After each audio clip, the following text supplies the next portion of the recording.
युद्ध के समय टीवी, इंटरनेट, सोशल मीडिया पर हर वक्त युद्ध की खबरें, वीडियोस, फोटोज, युद्ध में हुई मृत्यु और भारी बर्बादी की न्यूज़ ही दिखाई जाती हैं। ये सब काफ़ी भयानक होती हैं और हमारे दिमाग पर हावी हो जाती हैं। इसकी वजह से नागरिकों के अंदर काफ़ी डर पैदा हो जाता है और परिणाम स्वरूप लोगों के मेंटल स्टेट पर काफ़ी गंभीर रूप से असर पड़ता है। इसकी वजह से लोगों की इमोशनल हेल्थ पर काफ़ी बुरा असर पड़ता है और ज़्यादातर लोगों में स्ट्रेस और एंजाइटी उत्पन्न होता है। इस वजह से हम ज़्यादातर समय वरी करते रहते हैं और इसी न्यूज़ के बारे में सोचते रहते हैं। इस फिनोमिना को हेडलाइन स्ट्रेस डिसऑर्डर या वॉर एंजाइटी या न्यूक्लियर एंजाइटी कहते हैं। जो लोग इस वॉर एंजाइटी को फील करते हैं, उनके स्ट्रेस और इमोशनल हाइजीन को कैसे मैनेज कर सकते हैं, आज हम इसी विषय पर बात करेंगे।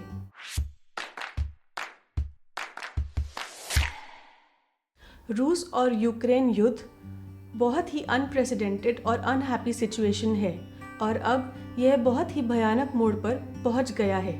हालात काफ़ी अनसर्टन हैं और पूरी दुनिया काफ़ी गंभीर रूप से चिंतित है। ऐसे हालात में वहाँ रहने वाले नागरिकों और भारतीय छात्रों की कठिनाइयाँ काफ़ी बढ़ गई हैं। इससे न सिर्फ वहाँ के भारतीय छात्रों पर बल्कि यहाँ पर न्यूज़ देख रहे सभी व्यूअर्स पर भी मानसिक रूप से गंभीर असर पड़ रहा है। इन मानसिक दुष्प्रभावों को हम दो भागों में बांट सकते हैं। पहला, short term immediate mental health issues, दूसरा long term mental health issues.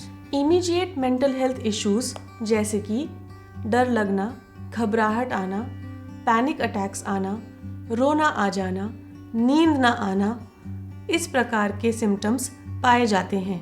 दूसरी तरफ long term mental health issues में PTSD यानी पोस्ट ट्रॉमेटिक स्ट्रेस डिसऑर्डर जैसी चीज़ें देखी जाती हैं, जिसमें लोगों को फ्लैशबैक्स देखते हैं, डिप्रेसिव सिम्टम्स होते हैं, सुसाइडल थॉट्स आते हैं, जीने का मीनिंग और इच्छा खत्म हो जाती है।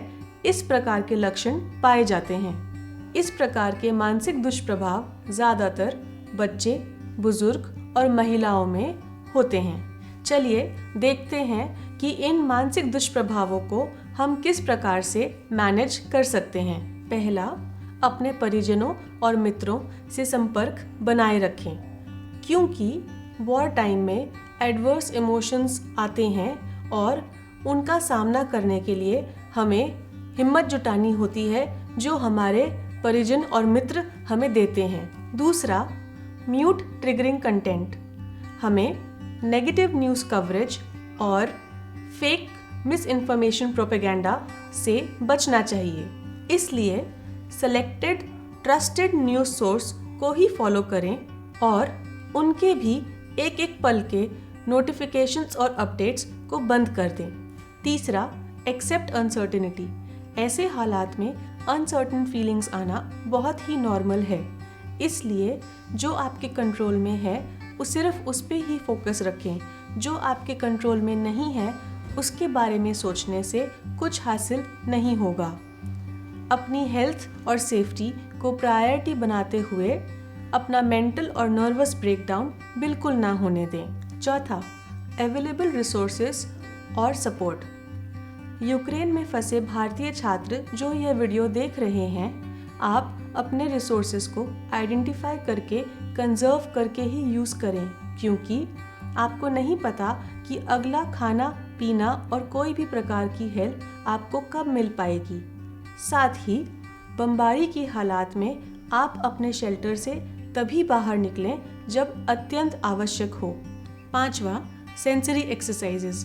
युद्ध के समय में डर की वजह से ह्यूमन ब्रेन हाइपर विजिलेंट हो जाता है, जिससे वह रियलिटी से अपना परसेप्शन खो देता है और अपने ही बॉडी कॉन्टूर्स, बाउंड्रीज और सेंसेस को महसूस नहीं कर पाता है। उदाहरण के तौर पर फंसे हुए लोगों को ऐसा महसूस होता है जैसे कि दूर की बमबारी भी नज़दीक ही हो रही है।